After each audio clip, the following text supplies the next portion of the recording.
नमस्कार दोस्तों, आज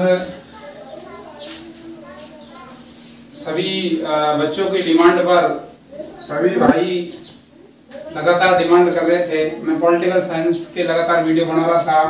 पॉलिटिकल साइंस में लगभग अपन 3 पार्ट पूरे कर चुके हैं। तो लगातार बच्चों की डिमांड थी कि सर इतिहास की वीडियो बनाया जाए। तो आप सभी की डिमांड पर इतिहास कक्षा 12 की इतिहास लेकर आपके सामने हाजिर हूँ। आज अपन पढ़ेंगे अध्याय नंबर 1 ईंट मनके तथा अस्थियां। विशेष तौर पर ये किसके तौर पर है? हड़प्पा सभ्यता। हड़प्पा सभ्यता विशेष संदर्भ में, हड़प्पा सभ्यता के विशेष संदर्भ में ये पाठ है।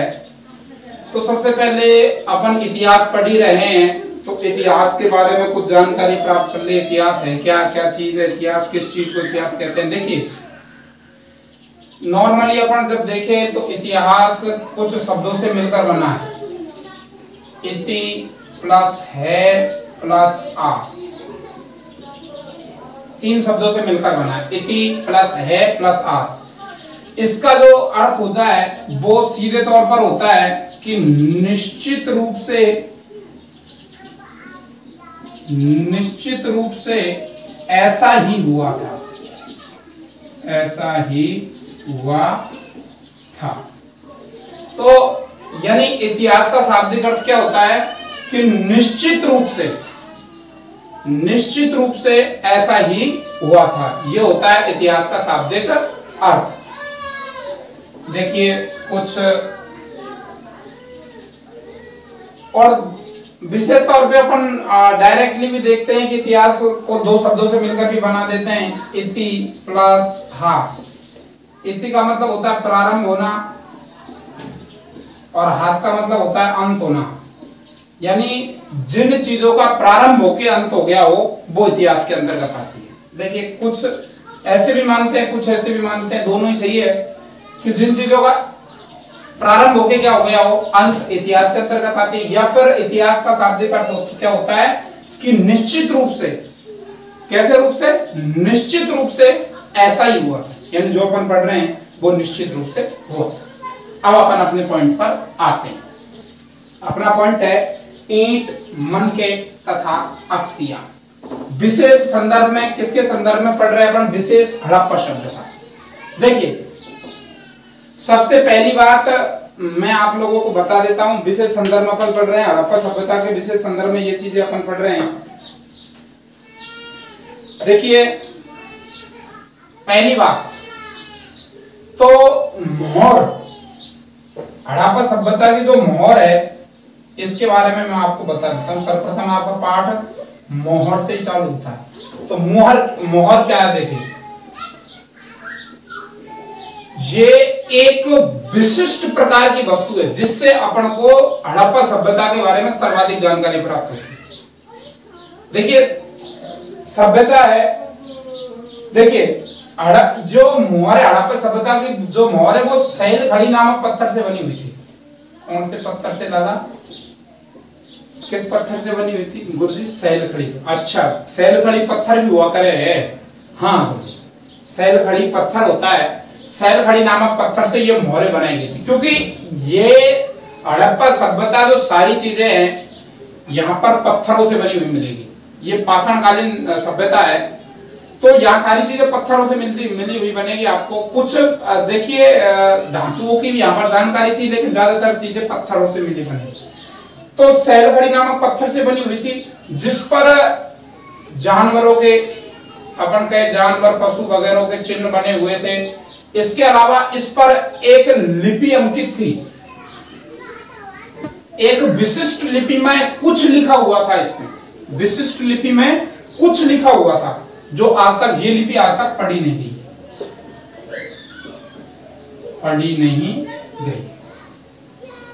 ये रहस्यमय लिपि है। अभी इसका रहस्य अपने सामने उद्घाटित नहीं हुआ है, ये पढ़ी नहीं गई। तो देखिए, मोहरों पर, बहुत जगह पर मोहरों पर एक शिव मुद्रा में बैठा व्यक्ति जो है दर्शाया गया है, अंकित है। मोहरों पर कुछ जगह नंदी के भी चित्र अंकित है। कुछ जगह अलग अलग चित्र है, अलग अलग जगह की मोहरों पर अलग अलग चित्र है। देखिए ये जो हड़प्पा सभ्यता है ऐसा नहीं है कि कोई एक विशेष जगह पर हो, ये आप लगाइए लगभग भारत के बहुत सारे राज्यों में, जिनमें पंजाब है, हरियाणा, राजस्थान है, गुजरात है, इन राज्यों में विस्तृत है। इसके अलावा संपूर्ण पाकिस्तान में, पाकिस्तान के अलावा अफगानिस्तान तक ये सभ्यता फैली हुई थी। तो बहुत सारे इसके जो है केंद्र रहे हैं। तो अलग अलग क्षेत्रों की अलग अलग मोहरें थी, उन मोहरों पर अलग अलग चित्र अंकित थे। तो कहीं पर जानवरों के, कहीं व्यक्तियों के, और उसमें एक विशेष लिपि में कुछ लिखा गया, सभी मोहरों पर विशेष लिपि में कुछ लिखा गया है। वो लिपि आज तक पढ़ी नहीं गई है। वो लिपि कैसे रही है आज तक? रहस्यमयी लिपि है। लेकिन अब देखिए, लिपि तो अपने द्वारा पढ़ी नहीं गई है, तो उस पर क्या लिखा है ये तो अपन पढ़ नहीं सकते, क्योंकि वो लिपि अपने समझने वाली लिपि है ही नहीं, आज तक समझी नहीं जा सकी। तो अब हड़प्पा सभ्यता से कुछ जो जानकारियां प्राप्त की है इतिहासकारों ने, वो कैसे की? देखिए इतनी सारी जानकारी प्राप्त की है। तो यहां पर देखिए, जानकारी प्राप्त करने के लिए पूरा वस्तुओं का प्रयोग हुआ है, पूरा वस्तुओं का प्रयोग हुआ है। जैसे पूरा वस्तुओं में क्या है, यहाँ पर किस प्रकार से आवास बनाए गए थे, यानी उनसे भी जानकारी प्राप्त की है। भाई यहाँ पर जो घर बनाए गए थे वो किस प्रकार से बनाए गए थे। देखिए मृत भांड है, इसके अलावा औजार है, इसके अलावा आभूषण है, और इसके अलावा अपन बात करें तो जानवरों के अवशेष,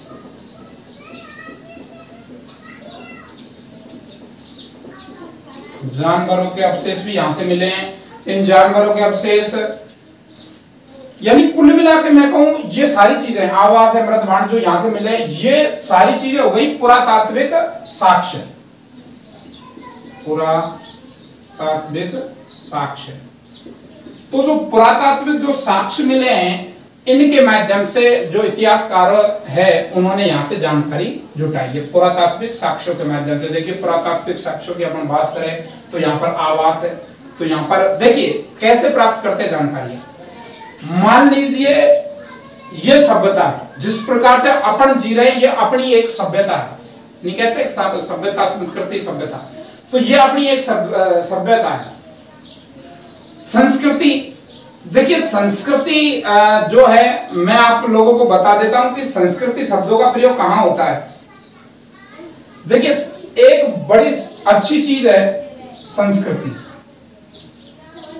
तो संस्कृति शब्द का जो प्रयोग है अपन कहां पर करते हैं? संस्कृति शब्द का प्रयोग, तो संस्कृति शब्द का प्रयोग अपन करते हैं एक ऐसा समूह, एक ऐसा समूह जो अपनी विशिष्ट शैली का हो, विशिष्ट शैली का हो, उसका कालखंड भी निश्चित हो, एक ही कालखंड, मतलब एक ही कालखंड, एक ही स्थान से जो एक जैसी विशिष्ट शैली की कुछ जो कहूं मैं, विशिष्ट शैली, विशिष्ट कालखंड और एक ही भौगोलिक क्षेत्र से संबंध रखते हो, उसको संस्कृति कहा जाता है। एक ही भौगोलिक क्षेत्र से संबंध। अब संस्कृति के किसको कहते हैं? जैसे अपन एक क्षेत्र में रह रहे हैं, मान लीजिए अपन राजस्थान में रह रहे हैं, तो राजस्थान के अंतर्गत एक विशेष क्षेत्र जहां की एक जैसा पहनावा हो, लगभग एक जैसे आवास हो, मतलब एक तरीके से एक स्टाइल में बनाए गए आवास हो, एक ही यहाँ की जो है लिपि हो, और एक ही कालखंड के अंदर जो एक ही भौगोलिक क्षेत्र से जो संबंध रखते हैं, वो संस्कृति कहलाती है। पूरा को मिला के संस्कृति होती है। जैसे मान लीजिए हड़प्पा संस्कृति से जो है सभ्यता से इतिहासकारों ने किस प्रकार से यहाँ से कुछ चीजें जुटाई, किस प्रकार से इन्होंने जो है यहाँ से जानकारी जुटाई। जब सबसे कठिन बात तो यह है कि जब यहाँ की लिपि अपने द्वारा पढ़ी नहीं गई, क्या लिखा हुआ है अपन को पता नहीं, तो यहाँ से किस प्रकार से आखिर वो कौन सा फार्मूला जिसके माध्यम से यहाँ से जानकारियां जुटा ली गई। तो वो क्या फार्मूला देखिए, जैसे देखिए अपन राजस्थान में रहते हैं, राजस्थान में जिलेवार राजस्थान बटा हुआ है, ठीक है। मैं आपको नॉर्मली उदाहरण देता हूँ, बहुत बढ़िया तरीके से उदाहरण। अपन प्रत्येक जिले का जब गाड़ियां लेते हैं तो प्रत्येक जिले का आरजे नंबर अलग अलग आता है। जैसे आरजे 14 जयपुर का है, आरजे 25 माधोपुर का है, और आरजे 34 करौली का है। अब मान लीजिए, मैं मानने की कह रहा हूं, मान लीजिए इसी समय अपनी सभ्यता किसी कारणवश हो जाती है नष्ट, कभी इसकी खुदाई होती है, कालांतर में कभी इसकी खुदाई होती है, तो जब इतिहासकार यहां पर देखेंगे कि जो यहां पर जो गाड़ियां मिल रही है कि भाई ये आरजे 14 गाड़ियां मिली, तो ये क्षेत्र जैसे जयपुर जिला बहुत बड़ा है, तो वहां के आसपास जहां भी आरजे 14 की गाड़ियां मिलेंगी तो वो पूरा क्षेत्र, वो पूरी संस्कृति को एक जोड़कर रखेंगे, जानकारी जुटाएंगे। इसी प्रकार से हमारे इतिहासकारों ने भी यहाँ से जानकारी जुटाई, बहुत सारी चीजों को मिलाकर। अब आगे देखिए, अब इसकी परिभाषा, शब्द और स्थान अपन जानने की कोशिश करेंगे कि परिभाषा, शब्द, स्थान और काल, ये जानने की अपन कोशिश करेंगे। देखिए, इसको कहा जाता है सिंधु सभ्यता, सिंधु सभ्यता, सिंधु घाटी सभ्यता जिसे कहते हैं, या सिंधु सभ्यता कहते हैं, मैं शॉर्ट में कह रहा हूं, सिंधु घाटी सभ्यता कहा जाता है इसको। अब क्यों कहा जाता है सिंधु घाटी सभ्यता? तो इतिहासकारों ने इसके लिए तर्क दिया कि सर ये जो है ना, ये पूरी सभ्यता जो है ना सिंधु नदी के आसपास विकसित हुई है। पूरी सभ्यता कहां विकसित हुई थी सर? सिंधु नदी के आसपास विकसित हुई, सिंधु नदी। चलो ठीक है भाई, सिंधु नदी के आसपास विकसित हुई। तो कुछ इतिहासकारों ने फिर प्रश्न उठाया कि भैया ये क्या जो ये सभ्यता अफगानिस्तान में खोदी गई, वहां पर क्या सिंधु नदी के आसपास है? वहां पर क्या सिंधु नदी बहती है? ये सभ्यता गुजरात में खोजी गई, वहां पर क्या सिंधु नदी बहती है? तो ये तो गलत है भाई, तुम सिंधु घाटी सभ्यता इसका नाम गलत दे रहे हो। क्यों? क्या गुजरात में सिंधु नदी बहती है, या क्या राजस्थान में सिंधु नदी बहती है? क्या अफगानिस्तान के आसपास जो सभ्यता पनपी है वहां पर सिंधु नदी बहती है? तो भाई क्या नाम दे? तो ये संस्कृति पहली बार खोजी गई थी, हड़प्पा नामक स्थान को पहली बार खोजा गया था इस संस्कृति के लिए। इस संस्कृति के लिए कौन से स्थान को सर्वप्रथम खोजा गया था? हड़प्पा स्थान। यानी सन 1921 में सर दयाराम साहनी के नेतृत्व में यह स्थान पहली बार खोजा गया। इसकी खोज की गई, कहां की गई? हड़प्पा नामक जगह पर। इसलिए इस पूरी सभ्यता को किस नाम से जाना जाता है सर? हड़प्पा सभ्यता के नाम से जाना जाता है। ये तो हो गया इसकी परिभाषा या नामकरण कर दिया अपन ने कि इस सभ्यता को किस नाम से जाना जाता है?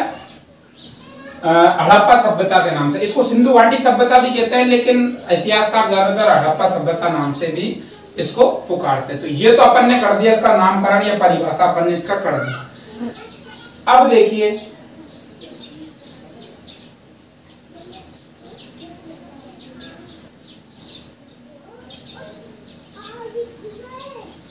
हड़प्पा सभ्यता हो गई। इसके अलावा अपन स्थान देखें इसका, भाई ये एक स्थान पर तो थी नहीं। इसकी अपन बात करें तो ये सभ्यता अफगानिस्तान में थी, संपूर्ण पाकिस्तान में ये सभ्यता थी, और भारत के कुछ राज्यों में ये सभ्यता थी, जैसे पंजाब में, हरियाणा में, राजस्थान में, गुजरात में, जम्मू तक ये सभ्यता टच हो रही है इधर। तो ये तीनों देशों में ये सभ्यता फैली हुई। ये हो गया इसका स्थान। अब कालखंड की बात करें तो कालखंड आप कहोगे, मैंने बता दिया कि सर इसका कालखंड माना जाता है 2600 ईसा पूर्व। यानी काल निर्धारण कब से होता है सर? 2600 ईसा पूर्व से 1900 ईसा पूर्व तक इसको माना जाता है कि 2600 ईसा पूर्व से 1900 ईसा पूर्व के बीच की यह संस्कृति है। तो सर भाई ये बताइए, ये इतिहासकार को कैसे पता चल गया कि 2600 से 1900 ईसा पूर्व की है, जबकि इतिहासकार वहां पर मौजूद नहीं थे? क्या इस सभ्यता को देखने के लिए इतिहासकार बैठे हुए थे? ना। तो सर कैसे पता चल गया कि लगभग, देखिए एक पद्धति होती है उसको कहते हैं कार्बन पद्धति, उसके माध्यम से जो है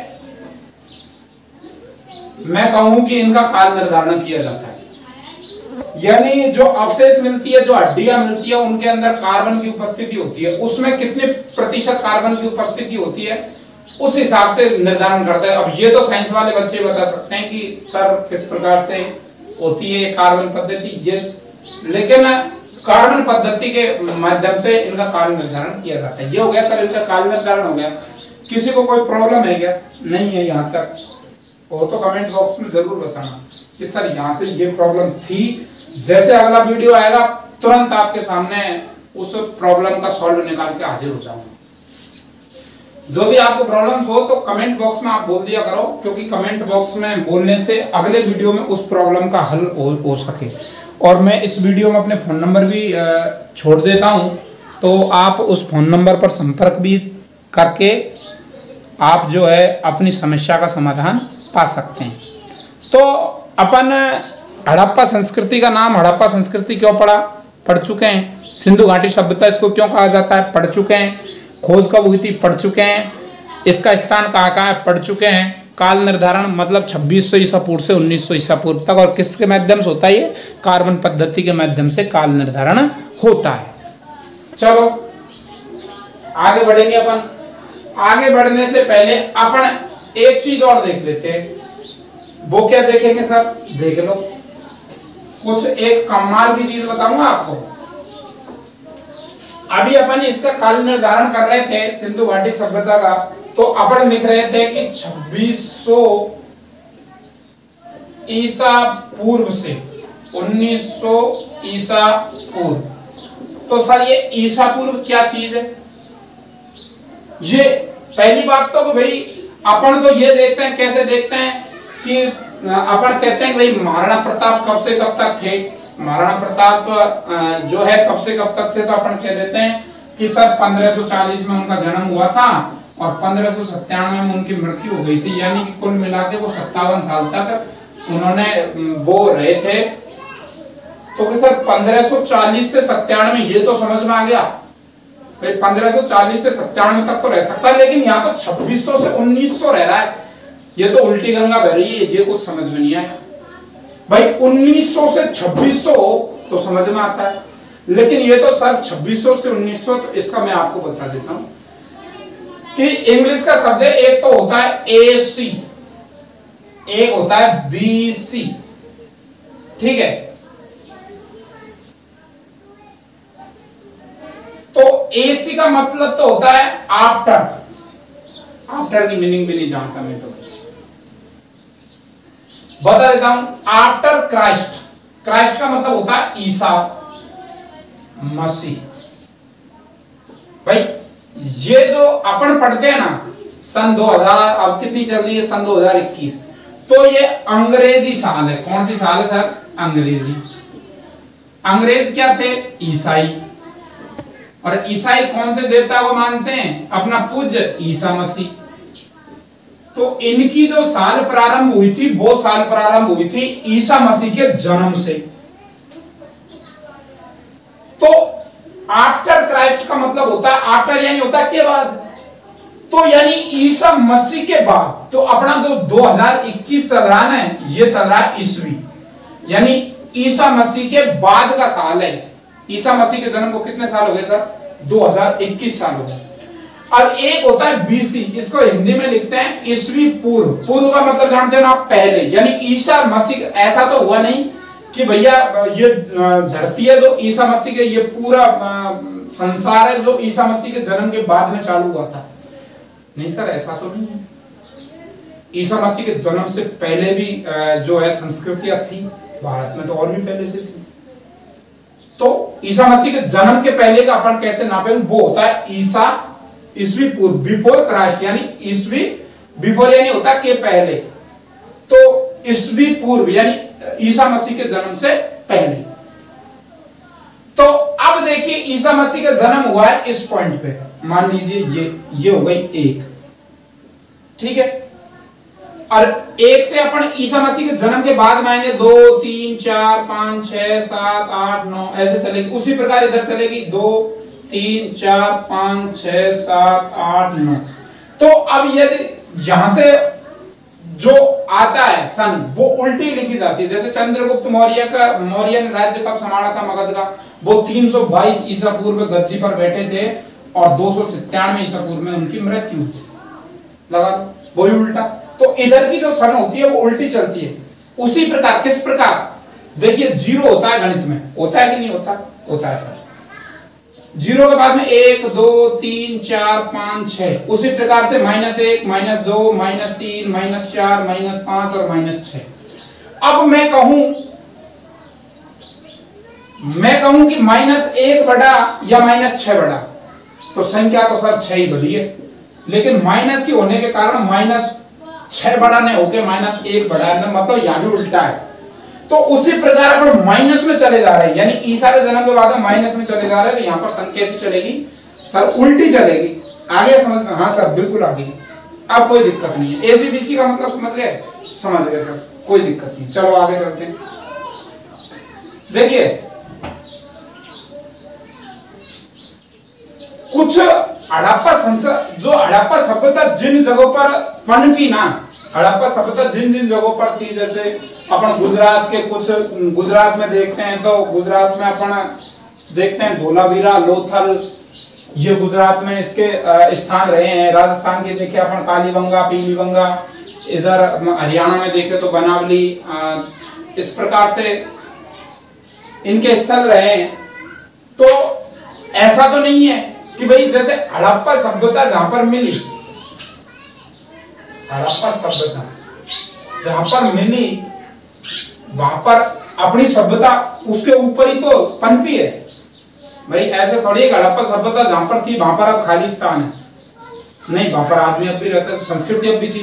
तो मेरा कहने का मतलब है कि हड़प्पा सभ्यता के बाद में भी यहाँ पर संस्कृतियां पनपी और पहले भी यहाँ पर संस्कृतियां थी, यानी हड़प्पा सभ्यता से पहले भी संस्कृति थी। तो इस जो हड़प्पा सभ्यता के पहले की जो संस्कृति थी उसको कहते हैं परवर्ती हड़प्पा, परवर्ती हड़प्पा। और इधर की जो हड़प्पा सभ्यता के आसपास की जो संस्कृति है उसको कहते हैं विकसित हड़प्पा, यानी यहाँ पर यह सभ्यता विकसित हो चुकी थी। हड़प्पा सभ्यता के समय यह सभ्यता कैसी हो चुकी थी सर, तो विकसित हो चुकी थी। तो देखिए अब आरंभ देख लिया हड़प्पा सभ्यता का, अपन देखते हैं आरंभ देखते हैं। मैं बता चुका हूं यहाँ पर जो है हड़प्पा सभ्यता के अवशेष से पहले जो है विकसित हड़प्पा से पहले कई संस्कृतियां यहाँ पर अस्तित्व में रह चुकी थी। यहाँ पर देखिए कृषि और पशुपालन के साक्ष्य प्राप्त हुए, कृषि और पशुपालन के साक्ष्य यहाँ से अपन को प्राप्त होते हैं। किस किस के साक्ष्य प्राप्त होते हैं सर? कृषि और पशुपालन के यहाँ से साक्ष्य प्राप्त होते हैं। यहाँ से छोटी बस्तियां प्राप्त हुई है। कौन सी बस्तियां मिली है सर? छोटी बस्तियां मिली है, यानी इतनी बड़ी बस्तियों के साक्ष्य यहाँ से नहीं मिले। जिस प्रकार से आप शहर वगैरह मिलते हैं या बड़े बड़े गांव मिलते हैं, उस प्रकार से यहाँ पर बड़े बड़े गांव नहीं मिले थे। यहाँ से छोटी बस्तियों के साक्ष्य प्राप्त हुए हैं और कुछ इलाकों को जलाए जाने के भी साक्ष्य यहाँ पर प्राप्त हुए। इलाकों को जलाए जाने के साक्ष्य भी प्राप्त हुए हैं। यानी मैं कहूं कि प्रारंभिक हड़प्पा में तो मैं आपको बता चुका हूं कि विकसित हड़प्पा से पहले यहाँ पर कई संस्कृतियां अस्तित्व में रही थी। और आरंभिक हड़प्पा की मैं बात करूं तो यहाँ पर कृषि पशुपालन के साक्ष्य यहाँ से प्राप्त हुआ है। छोटी बस्तियां थी, यानी प्रारंभ में जब हड़प्पा संस्कृति का प्रारंभ हुआ था तो उस समय यहाँ की जो बस्तियां थी वो कैसी थी सर, छोटी थी। कुछ इलाकों का यानी कुछ इलाकों के जलाए जाने के भी यहाँ पर साक्ष्य प्राप्त हुए। यहाँ से कोई दिक्कत हो तो बताइए? कोई दिक्कत नहीं है। अब यहाँ पर पढ़ेंगे निर्वाह के तरीके, यानी हड़प्पा संस्कृति के लोग, हड़प्पा सभ्यता के लोग अपना जीवन किस प्रकार से निर्वाह करते थे। तो निर्वाह के तरीके, यानी हड़प्पा सभ्यता के लोग किस प्रकार से अपना जीवन निर्वाह करते थे, ये यहाँ पर देखना बड़ा जरूरी है कि हड़प्पा सभ्यता के जो लोग हैं वो किस प्रकार से अपना जीवन निर्वाह करते हैं। तो देखिए, ये लोग जो थे, हड़प्पा संस्कृति के जो लोग थे, वो पेड़ पौधों से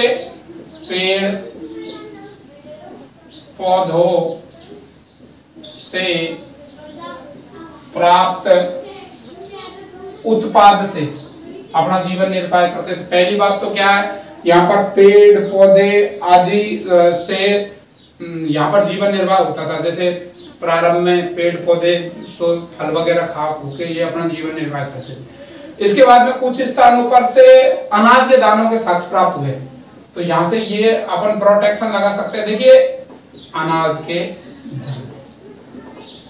देखिए यहां से सिर्फ अपन को पढ़ने को कुछ भी नहीं मिला। जैसे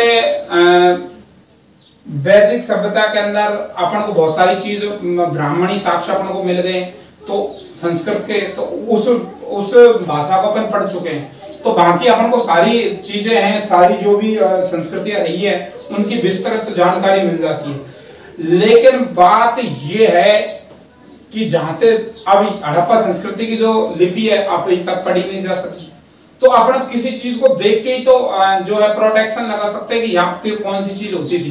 तो अनाज के दाने यहाँ से प्राप्त हुए, किस किस के हुए थे सर? गेहूं के दाने यहाँ से प्राप्त हुए, जौ के दाने यहाँ से प्राप्त हुए, सफेद चना यहाँ से प्राप्त हुआ है। क्या हुआ है? कौन कौन से हुए? गेहूं यहाँ से प्राप्त हुआ है, जौ यहाँ से प्राप्त हुआ है, सफेद चना यहाँ से प्राप्त हुआ है, दाल यहाँ से प्राप्त हुआ है, यानी दाल भी यहाँ से प्राप्त हुआ है, और बाजरा भी यहाँ से प्राप्त हुआ है। बाजरा कहाँ से प्राप्त हुआ सर? गुजरात के स्थलों से प्राप्त हुआ है, मात्र गुजरात के स्थलों से प्राप्त हुआ है। क्या प्राप्त हुआ गुजरात के स्थलों से? बाजरा। तो एक नंबर में क्वेश्चन भी पूछा जा सकता है कि सर बाजरा कहाँ से प्राप्त हुआ? तो ये गुजरात के स्थलों से प्राप्त हुआ। तो अनाज में कौन कौन सी चीजें अपन को प्राप्त हुई है? गेहूं है, जो है, सफेद चना, दाल है, और इसके अलावा बाजरा भी यहाँ से प्राप्त हुआ, लेकिन वो सिर्फ गुजरात के स्थलों से ही प्राप्त हुआ। तो देखिए, अब यहाँ पर कुछ जो है निर्वाह के तरीकों में, यहाँ पर एक बात तो ये हो गई कि पेड़ पौधों से उत्पाद प्राप्त करते, ये तो सिंपल सी बात है। इसके अलावा ये खेती भी करते थे, जीवन निर्वाह के लिए क्या करते थे सर? ये खेती भी करते थे। इसके अलावा ये पशु भी पालते थे, यानी पशुपालन भी ये करते थे।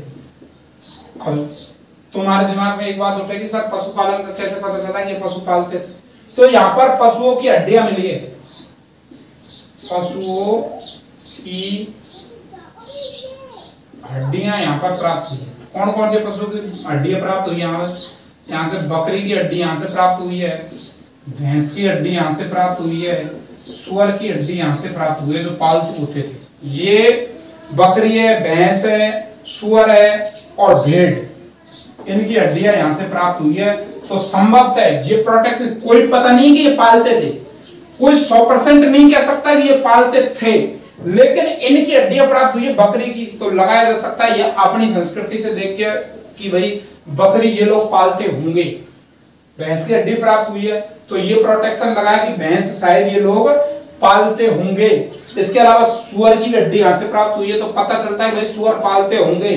भेड़ की हड्डी यहाँ से प्राप्त हुई है, तो ऐसा माना जाता है कि भेड़ पालते होंगे। इसके अलावा जंगली जानवरों की भी यहाँ से हड्डियां प्राप्त हुई है। जंगली जानवरों की मैं बात करूं तो हिरण की हड्डी यहाँ से प्राप्त हुई है, ठीक है सर। सुअर की हड्डी यहाँ से प्राप्त हुई है। इसके अलावा घड़ियाल, जानते हो, मगरमच्छ जैसा जलीय जीव है, उसकी हड्डी भी यहाँ से प्राप्त हुई है।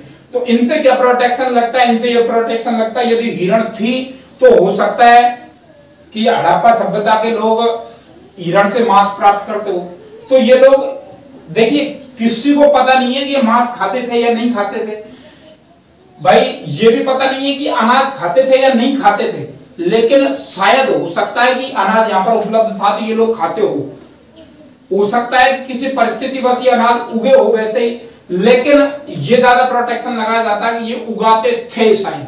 यहाँ पर जो है पशुओं की हड्डी प्राप्त हुई थी, एक ही प्रोटेक्शन लगता है, यहाँ से एक ही संभावना बनती है कि ये पशु पालते थे, शायद हो सकता है भैंस बकरी भेड़ सुअर ये पालते हो। इसके अलावा जंगली जानवरों से क्या प्रोटेक्शन लगता है कि ये हिरण यहाँ से प्राप्त हुआ तो हो सकता है ये मांस खाते होंगे।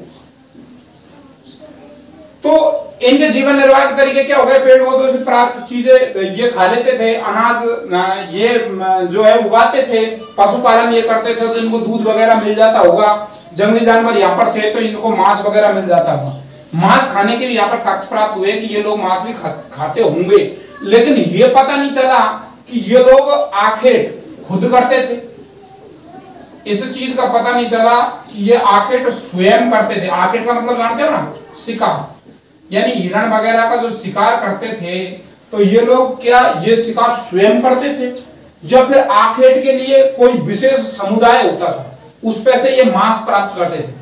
यानी शिकार करने के लिए ये खुद करते थे शिकार या फिर कोई विशेष समुदाय रहता हो शिकार करने वाला, उन पे से ये मांस प्राप्त करते थे, इस बात का अभी तक पता नहीं चल पाया।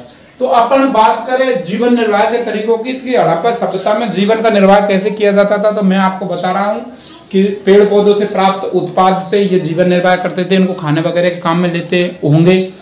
अनाज के दानों में गेहूं, जो सफेद चना और दाल यहाँ से प्राप्त हुआ है, इसके अलावा बाजरा भी यहाँ से प्राप्त हुआ है जो सिर्फ गुजरात के स्थलों से प्राप्त हुआ है। पशुपालन में पशुओं की हड्डियाँ मिली है तो माना जाता है कि ये लोग पशुपालन भी करते थे, जैसे बकरी है, भैंस है, सुअर, भेड़, इनकी भी हड्डियाँ प्राप्त हुई है, तो इससे यही प्रोटेक्शन लगाया जाता है, यही संभावना जताई जाती है कि ये लोग पशुपालन करते थे। इसके अलावा जंगली जानवरों में हिरण, सुअर, घड़ियाल इनका ये मांस प्राप्त करते होंगे। हो सकता है कि ये मछली भी यहाँ पर खाते हो, मछली की भी हड्डी यहाँ पर प्राप्त हुई है तो हो सकता है कि ये लोग मछली भी खाते हो, लेकिन ये पता नहीं चल पाया कि ये शिकार स्वयं करते थे या शिकार के लिए कोई एक विशेष समुदाय होता था जिनसे ये मांस प्राप्त करते थे। तो जीवन निर्वाह के तरीके यहाँ पर ये पॉइंट होता है पूरा। अगला पॉइंट कौन सा पढ़ेंगे सर अपन? अगला पॉइंट पढ़ेंगे, वो भी आपको बता रहा हूँ। तो अगला पॉइंट पढ़ेंगे अपन कृषि प्रौद्योगिकी।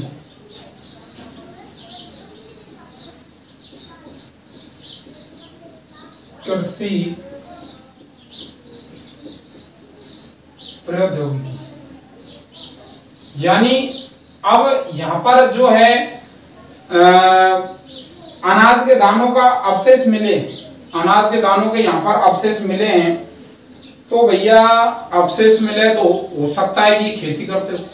तो खेती करते हैं तो किस प्रकार से खेती करते थे, क्या क्या औजार, ये कौन सा जानवर ये खेती के लिए उपयोग में लाते थे, इसके अलावा कौन से औजार ये उपयोग में लेते थे, इसके अलावा पानी के लिए इनके लिए क्या जो व्यवस्था होती थी, जो है फसल के में पानी देने के लिए इनके पास क्या व्यवस्था थी। तो ये सारी चीजों को अपन करेंगे आज यहाँ पर। उनका उद्घाटित आज करेंगे। देखिए यहां से अनाज के साक्ष्य तो प्राप्त हुए, अनाज के साक्ष्य तो प्राप्त हो गए, तो प्राप्त है, लेकिन ये पता नहीं चल पाया कि कृषि की कौन सी विधि यूज में लेते थे। भाई ये पता नहीं चलता है चला है ये पता नहीं चला कि कृषि की कौन सी विधि यूज में लेते थे, फिर किस विधि से कृषि करते थे। यहां से वृषभ जानते हो, अरे वृषभ जानते हो, जानते हैं सर, किसको कहते हैं वृषभ? बैल को। तो बैल की हड्डी यहां से प्राप्त हुई है। बैल की हड्डी के अलावा इनकी मोहरों से बैल का चित्र प्राप्त हुआ है, मोहरों पर बैल का अंकन था। तो इससे अपन क्या माने, जब मोहरों पर बैल अंकित है तो इस बात से अपन क्या जानकारी निकाले, तो इस बात से सर एक ही जानकारी निकलती है कि इनको बैल की जानकारी तो थी, बैल की जानकारी थी। अब बैल की जानकारी थी तो हो सकता है कि ये बैल को खेती में जोतने के लिए काम में लेते हो, हो सकता है, हो सकता है। तो कृषि प्रौद्योगिकी की अपन बात करेंगे तो सर्वप्रथम यही बात होगी कि सर इनको बैल की जो है जानकारी प्राप्त थी, तो हो सकता है कि उससे खेती में यूज लेते हो। इसके अलावा दो जगह बताऊंगा, एक तो है चोलिस्तान के कुछ इलाके, चोलिस्तान के इलाके, और एक है बनावली। बनावली कहां पड़ता है सर? ये पड़ता है बेटा हरियाणा में। तो बनावली हरियाणा से हल्के प्रतिरूप मिले, हल्के प्रतिरूप यानी हल तो नहीं मिला है लेकिन माटी के हल्के प्रतिरूप मिले। हड़ जैसा कुछ बना हुआ मिला है मिट्टी का, हड़ जो होता है उस जैसा कुछ बना हुआ मिला है मिट्टी का। तो इससे यही प्रोटेक्शन लगाया जाता है, यही अनुमान लगाया जाता है कि हड़प्पा सभ्यता के लोग जो है हल से भी परिचित थे। ये खेती जो है हल के माध्यम से खेती करते हैं। इसके अलावा कृषि की अलग बात करें अपन तो एक जगह है, और वो कौन सी जगह है? वो है सर कालीबंगा।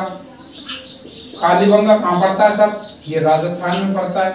अरे राजस्थान से तो हम ही हैं। हाँ मैं है राजस्थान से।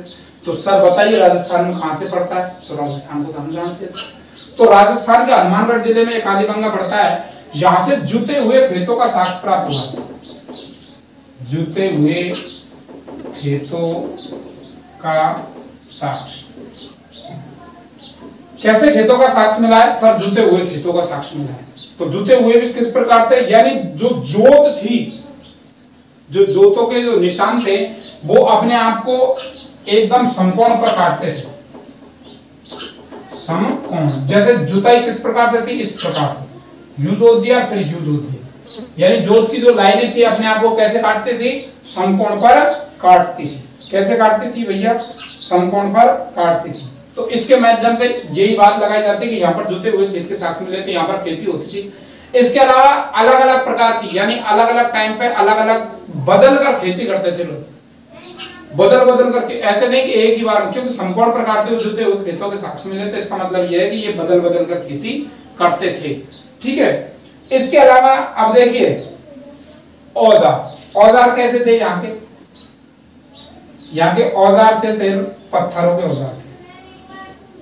पत्थरों के औजार थे जिनको लकड़ी के हाथों में बिठा रखा था। लकड़ी के हाथों में बिठाकर पत्थर के औजार थे जो खेती में प्रयोग में लेते थे। जिनके हत्थे किसके थे? लकड़ी के। तो ये धातु से तो परिचित नहीं थे, तो औजार किसके थे? यहाँ पर पत्थर के औजार थे, और जो उनमें हत्थे लगे हुए थे वो किसके थे? सर लकड़ी के थे। ये समझ में आ गया आपको? हाँ सर आ गया। देखिए अब देखिए एक है जगह सोतुरघई। सोतुरघई नामक जगह सर कहां पड़ता है? ये पड़ता है बेटा अफगानिस्तान। यहां से जो है सोतुरघई पड़ता है अफगानिस्तान से। यहां पर नहर के साक्ष्य मिले, नहर के साक्ष्य मिले। कहां से मिले नहर के साक्ष्य? तो सोतुरघई नामक एक स्थान है जो अफगानिस्तान में पड़ता है, यहां से नहर के साक्ष्य मिले थे। जबकि पंजाब और सिंध से नहर के साक्ष्य नहीं मिले थे। ध्यान रखना इस बात को, पंजाब और सिंध से नहर के साक्ष्य नहीं मिले थे। नहर के साक्ष्य कहां से मिले थे? सिर्फ सोतुरघई नामक एक जगह है जो कि अफगानिस्तान में पड़ती है, जहां से जो है नहर के साक्ष्य मिले थे। इसके अलावा एक जगह धोलावीरा, मैं बात कर चुका हूं धोलावीरा की। धोलावीरा कहां पड़ता है सर? ये पड़ता है सर गुजरात में। तो धोलावीरा नामक जगह है गुजरात में, जहां से जलाशयों के साक्ष्य मिले। किसके साक्ष्य मिले? सर जलाशयों के साक्ष्य मिले। अच्छा जलाशयों के साक्ष्य मिलते हैं, तो अब इनसे क्या अनुमान लगाए कि हम जलाशयों के साक्ष्य मिले हैं? तो क्या जलाशयों के साक्ष्य मिले? तो इसका मतलब ये माना जाता है कि जो जलाशय थे इन से ये खेतों में पानी देते थे, यानी फसलों में पानी देने के काम ये जलाशय आते थे। यानी कृषि प्रौद्योगिकी में अपन बात करें तो सर्वप्रथम अनाज के साक्ष्य प्राप्त हुए, तो इसका मतलब तो ये तो पक्का हो गया कि ये लोग कृषि तो करते थे। ठीक है। लेकिन विधि का पता नहीं चला कि कौन सी विधि से कृषि करते थे। दूसरी, मोरों पर जो है बैल का अंकन है इनके, तो इसका मतलब बैल का अंकन है तो इसका मतलब इनको बैल की जानकारी थी, वृषभ की जानकारी थी। तो हो सकता है कि ये वृषभ को या बैल को जो है खेती के काम में लेते हो, खेत जोतने के। इसके अलावा चौलिस्तान के इलाके हैं और बनावली नामक एक इलाका है, एक जगह है हड़प्पा सभ्यता की हरियाणा में, वहां से हल्के प्रतिरूप मिले, यानी मिट्टी का बना हुआ हल मिला है। इसके अलावा अपन बात करें कालीबंगा जो राजस्थान में पड़ता है, हनुमानगढ़ जिले में, वहां से जुते हुए खेत के साक्ष्य मिले। तो जोत जो है, एक जोत के जो निशान है एक दूसरे को किस पर काटते हैं, समकोण पर। तो इससे यही पता चलता है कि यहाँ पर अलग अलग फसलें उगाई जाती थी। इसके अलावा औजारों की अपन बात करें तो पत्थर के औजार थे जो लकड़ी के हत्थों पर बिठाए हुए थे। इसके अलावा सोतुरगई नामक स्थान है जो कि अफगानिस्तान में पड़ता है, यहाँ से नहर के साक्ष्य मिले हैं, जबकि पंजाब और सिंध से नहर के साक्ष्य नहीं मिले। इस बात को आप ध्यान रखना कि पंजाब और सिंध से नहर के साक्ष्य नहीं मिले। इसके अलावा बात करें अपन धोलावीरा गुजरात की, तो यहाँ से जलाशयों का साक्ष्य मिला है। इसका मतलब ये हुआ कि जो है इन जलाशयों को खेतों में पानी देने के काम लिया जाता था। आज के लिए बस इतना ही पढ़ेंगे। कल फिर जो भी अगले वीडियो में जब फिर मिलेंगे तो फिर इसको रेज्यूम, मोहनजोदड़ो एक नियोजित शहर, हड़प्पा सभ्यता का एक नियोजित शहर था मोहनजोदड़ो, उसके बारे में जानकारी प्राप्त करेंगे। और आपसे यही रिक्वेस्ट है कि चैनल को लाइक करें, चैनल को सब्सक्राइब करें और वीडियो को लाइक करें ताकि हमारा हौसला अफजाई रहे और हम इस प्रकार से मेहनत करते रहें। जय हिंद, जय भारत।